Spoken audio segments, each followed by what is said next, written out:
G'day guys, before we hop into today's vlog, I just want to remind you to hit that subscribe button. From now on, I'm going to be putting out daily vlogs every single day. I'm going to be tracking my process, playing these 1-2-6 max games, hopefully moving up in stakes. But even if I don't, you'll get to watch me fall on my face every single day on this YouTube channel. So make sure you hit subscribe so you get the new videos as they come out every single day.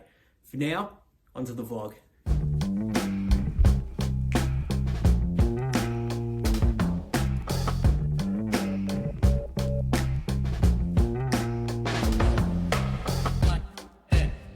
G'day guys, welcome back to the vlog. It's currently 5:30 AM on yet another Melbourne morning. I just woke up, so I'm super tired, but we're gonna get some brekkie in me, and then we're gonna get to play some poker. 1,500 hands today is the goal. Let's go. So it's about 6:15 AM at the moment. Finally got a feed in. I'm feeling much better after eating a bit. About to head in and play my poker session now. The goal, as always, is that 1,500 hands of A-grade level play. I think for today's session, like I always say, I'm going to practice self-talk, make sure that all my decisions are logical. That's what we're going to do. Let's see if we can do it today in this session. Let's go.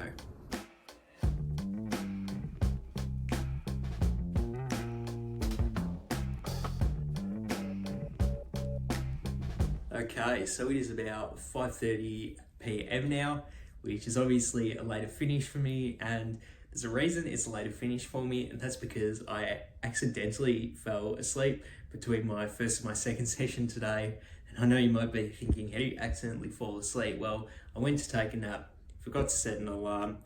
I know, a bit of a fish move to not set an alarm, but obviously I did oversleep, and it cost me a bit of volume because I only played 4 hours and 38 minutes today for a grand total of 1,017 hands. So obviously fallen short of the 1,500 goal by obviously a fair bit.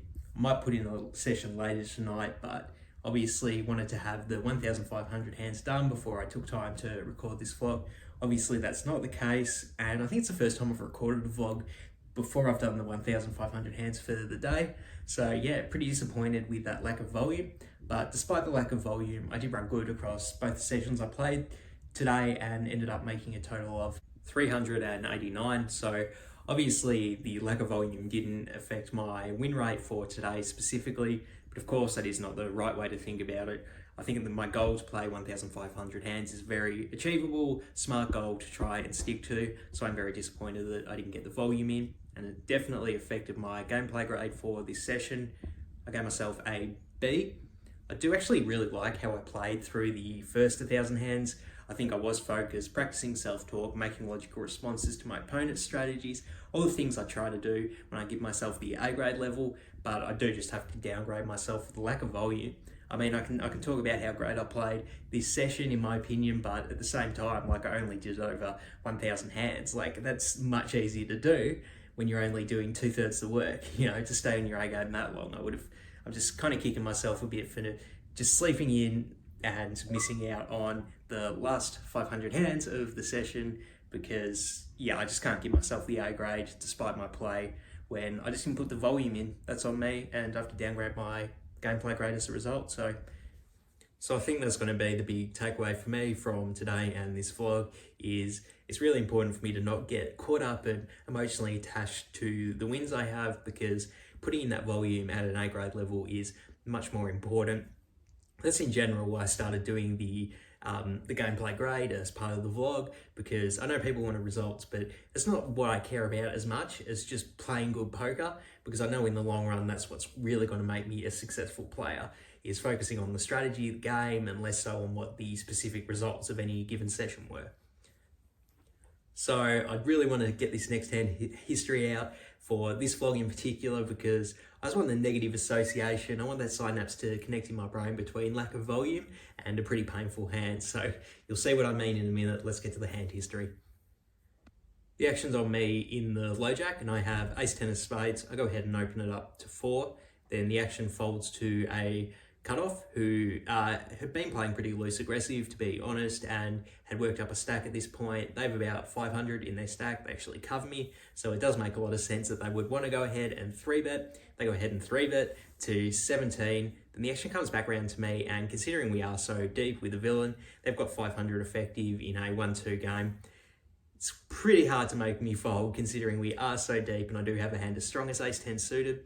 I think if we were 100 big blinds deep, I would probably fold here, but not when we're over 250. So I do throw in the call, and then we are heads up to a flop.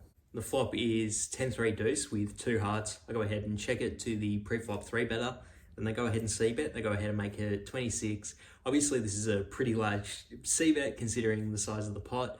But having said that, you're not going to get me to fold top pair, top kicker just for one street. So I do throw in the call, but I am somewhat concerned that my opponent did bet so large that they're going to have a stronger range of hands, but not looking to fold just yet. I do throw in the call, and then we are still heads up to a turn, which is the 3 of clubs. I go ahead and check it to the aggressor again. They go ahead and bet 60. So obviously I'm pretty concerned that they've continued to show strength throughout the hand. And considering that they did 3-bet pre-flop, obviously they have all of the overpairs in their range here that they could be barreling off a value. But considering they did 3-bet me when we both have such deep stacks, they don't necessarily just have overpairs here. They definitely have a lot of worse hands that they could be betting. Like if my opponent 3-bet ace-jack of hearts, of course he's going to keep barreling on this board. If he 3-bet 10-9 of hearts, he's going to keep barreling on this. Maybe even something like 6-5 of clubs that has a gut shot. Like something like that could definitely be barreling as well. So considering that, I don't think I should be folding top pair, top kicker just yet. So I do throw in the call for the second street, and we are heads up to the river. And the river is the queen of clubs. So I go ahead and check it over to the aggressor, and they keep on aggressing. They go ahead and bet 104. So obviously pretty gross spot with us with ace-10 here. And my initial response is actually, I think I should fold this hand. Like I've said all throughout this hand, I'm very concerned. My opponent has continued to show strength, and obviously they do have a bunch of overpairs in their range. But then I'm like, okay, Leigh, calm down, practice that self-talk. Should we actually consider calling here? I mean, we have the ace in our hands that blocks pocket aces. Obviously, we blocked pocket tens pretty hard. But also on this river in particular, this is actually a really good river for us to call on, because not only does the queen block our opponent from having pocket queens, but because the river is a queen, it makes me think that it's less likely that the opponent will bet a hand like pocket jacks. I don't think it's impossible that my opponent will go for thin value with pocket jacks here, but I do think it's less likely, I'll say that much. So with all of that in mind, I actually think this might be a really good spot to call with ace-10. Something I didn't really consider in the moment though that I did think about later is it's actually not impossible that my opponent has one of those queen x heart hands that they could be betting for value, as well as the overpairs in their range. So maybe that would tilt me more towards folding. But the fact they only bet half pot, we only have to be good 25% of the time. I think this is a good spot to call down with the ace-10. So I do throw in the call, then my opponent shows pocket aces. So like I said, and I was concerned about all throughout the hand, my opponent did have one of those overpairs. In terms of my river decision though, still not sure if the call is good or not. I don't know if my opponent will bluff off with hearts or one of those suited connectors that I think they would 3-bet here. I think they would, considering they're a less aggressive opponent. So yeah, I'm a bit undecided on this river's decision in particular.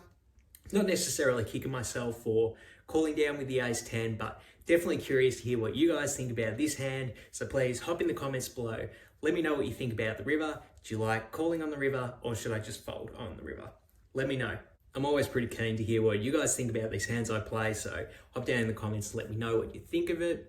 That's going to wrap up the vlog for today, guys. Thank you so much for watching. I really do appreciate it. If you haven't already, hit that subscribe button. It helps out the channel, and I would really, really appreciate it. But for now, I'm out of here. Peace.